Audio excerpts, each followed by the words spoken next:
Приветствую всех зрителей телеканала Якутия-24. С вами Марфирина Алексеева в программе News on Air.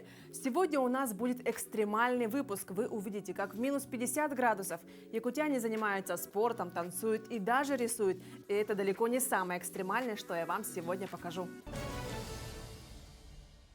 Морозы ниже 50 градусов продолжают сковывать Якутию. Особенно тяжко сейчас на дорогах. Это плохая видимость из-за густого тумана. Есть даже случаи отказа автотехники.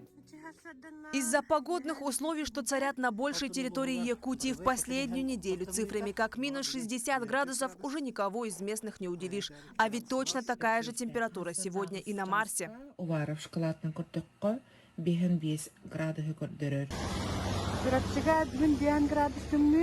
Густой морозный туман окутал все дороги Якутии. Водители дальней дороги снимают, как от низкой температуры лопаются шины большегрузов. Резина вся полопалась.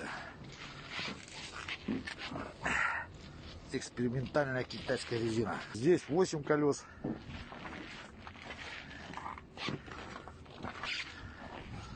И у меня 7. И у остальных тоже много колес. Все стоят теперь с колесами. Но якутяне не унывают. К примеру, юные брейк-дансеры после тренировок по пути домой решили подэнсить на улице. Вы просто представьте такие физические нагрузки в минус 50 градусов. На видео учащиеся, которые готовятся к спортивным играм «Дети Азии». Сейчас у них усиленные тренировки. Кстати, в прошлом году наши ребята-брейкеры дошли до полуфинала. В этом году ребята снова примут участие на чемпионате первенства Дальневосточного федерального округа, который будет уже в феврале в городе Хабаровск. Думаю, многие и не знают, что брейкинг – это олимпийский спорт. И, между прочим, представители Якутии показывают очень хорошие результаты. И это далеко не все. Футбольные школы Якутска устраивают матчи на улице. Жизнь в наши морозы не останавливается. Она обретает экстремальный вид. Такое можно увидеть только в Якутии.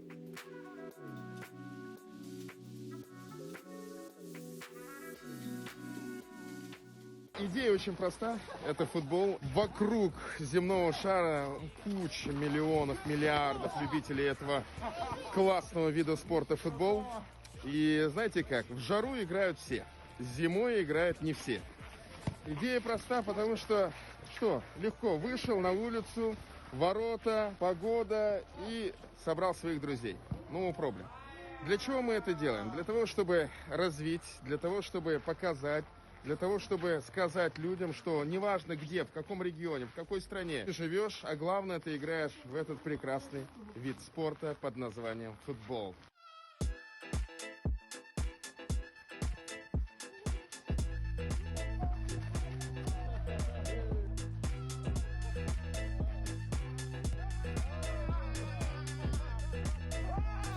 И наши художники и просто любители рисовать также ежегодно собираются на пленере создавать картины в самый крепкий мороз. В эту субботу в 11 часов у картинной галереи академика Афанасия Осипова на Хабарова 27 все желающие смогут создать живописные произведения при экстремальном холоде и естественном освещении. Картины будут создаваться с натуры масляными красками под руководством профессионального художника Натальи Христофоровой.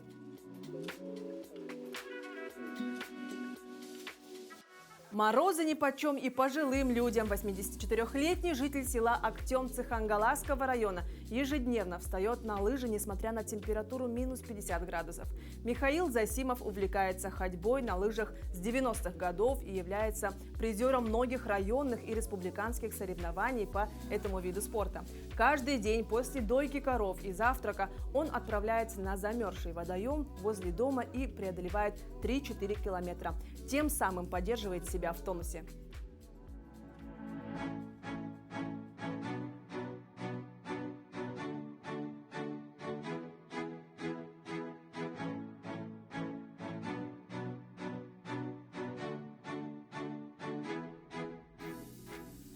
Якутские моржи также не изменяют традициям, и в аномальный мороз каждый день все так же окунается в прорубь.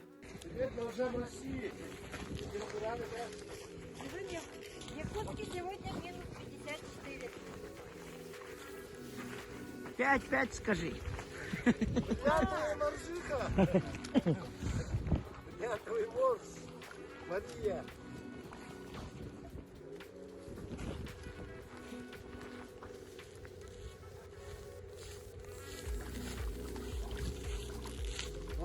замерзла. Как? Ощущение? 54 градуса. Ну, нормально. 55, да. Тут, наверное, уже где-то 55-56. На реке Видите? еще холоднее.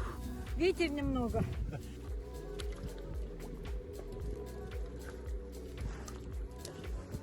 Автотехника отказывает, а велосипедисты добираются до пункта назначения все так же, на велосипедах.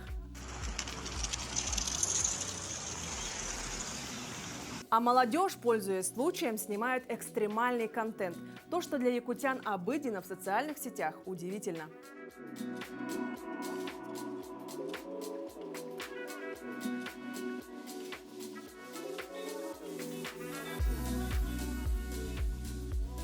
Давайте снимем.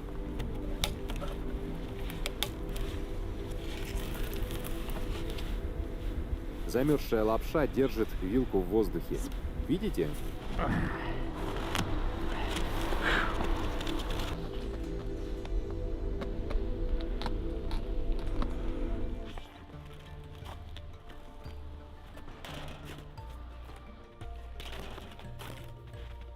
Видите?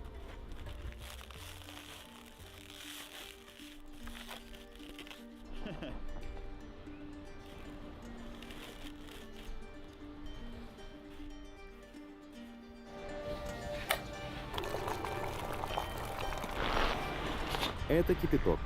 Температура наружного воздуха около минус 50, температура кипящей воды около 100 градусов. Я оставил банан на некоторое время, и мне кажется, что он твердый, как молоток. Местные жители могут заморозить какой-нибудь фрукт, если под рукой не оказалось молотка. Вот доказательство. Не каждый день такое увидишь.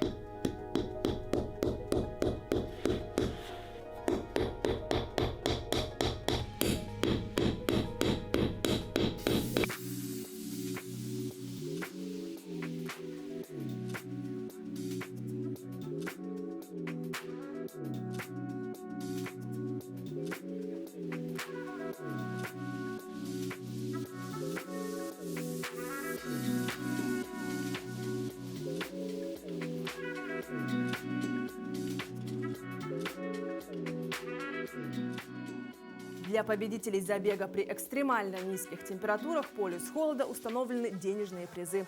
Так, лидеры марафонской дистанции 42 километра получат по 100 тысяч рублей, а лучшим бегунам в полумарафоне вручат по 50 тысяч рублей. Необычное соревнование соберет известных легкоатлетов из Якутии, Волгограда, Перми и Уфы. Забег пройдет 11 февраля в Аймяконском Улусе, самой холодной точке планеты. В этот день там ожидается около минус 40, минус 45 градусов по Цельсию. Участниками забега станут 108 легкоатлетов. Второй год на базе марафона проводится исследование предстартового и послестартового физического состояния бегунов, практиков в экстремальных климатических условиях. Помните, как в соцсетях распространилось фото якобы мандаринового дерева с плодами? Как оказалось, это был прикол, к зелени просто привязали мандарины для новогоднего украшения. Но, как оказалось, в Якутии правда есть настоящее мандариновое дерево с плодами. Растет оно в Хандекской школе, мы связались со школой, они рассказали о своем растении и даже сорвали мандарин. Добрый день.